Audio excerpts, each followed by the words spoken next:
سلام و درود دوستان عزیز ما. من یکی از نماینده جمعیت جهانی هلال احمر برای آبادی دیار ما سعی تلاش کردیم.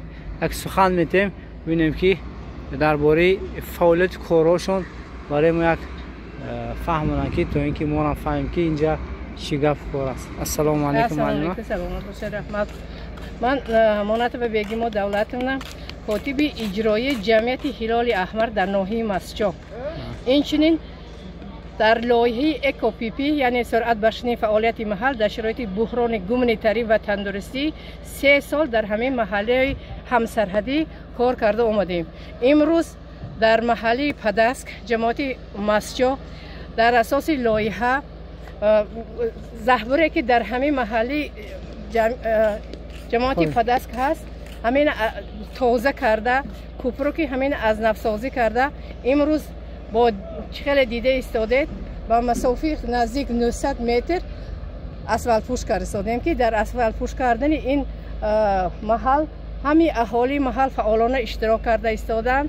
ما با لایحه که امروز به ما دادن ما همه قدر کارهای آبادانی کردیم و رهبریت لایحه و جمعیت هلال احمر جمهوری تاجیکستان علی خصوص و کاتب اجرایی جمعیت هلال در ولایت سوخت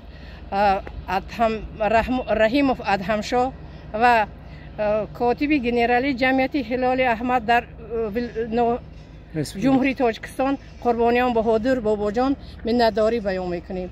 امروز جمعیت هلال احمر در ناحیه مسجد فعالیت خود را فعالیت کرده ایستاده است که دارای 240 اعضا و 180 ولنتیار می باشد فعالیت برده ایستاده. ما حرکت میکنیم که جمعیت خیریوی است، برای محتاجان، برای عائله های کم بضاعت دائما دستیاری دراز میکنیم. زنده باشید، زنده و سربلند باشید.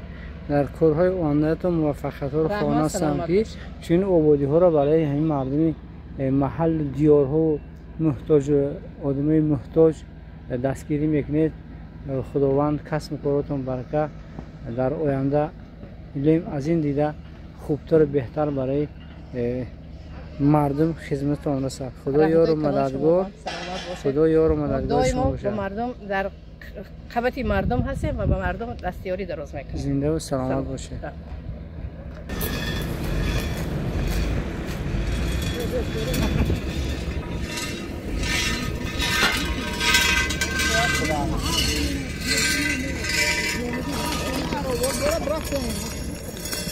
İslam bir araba kire diyoruz.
پس سربلندی و خانه آبادی رو برای هر یک که شما خانه هستم با شما بودم توی تقریبا 6-7 دقیقه محمد پوجا.